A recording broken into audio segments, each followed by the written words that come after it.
با مقصد مساعدت نمودن در سمت بلند برداشتن معرفت حقوقی شهروندان روز 29 آگوست در ناحیه واسه شورای مطابق سازی متدی حقوقی نزد رئیس ناحیه واسه برگزار گردید.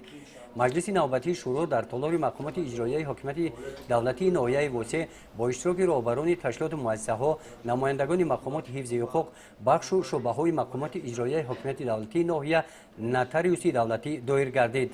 کار مجلس شورای نوبتی را رئیس ناحیه واسه پیش برد.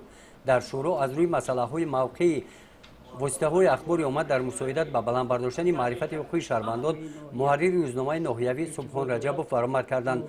نامبرده در برآمدشان تاکید داشتند که در ناحیه روزنامه ناحیوی گلخن واسع، تلویزیون موج آزاد و هفته‌نامه نوید آموزگار فعالیت دارند.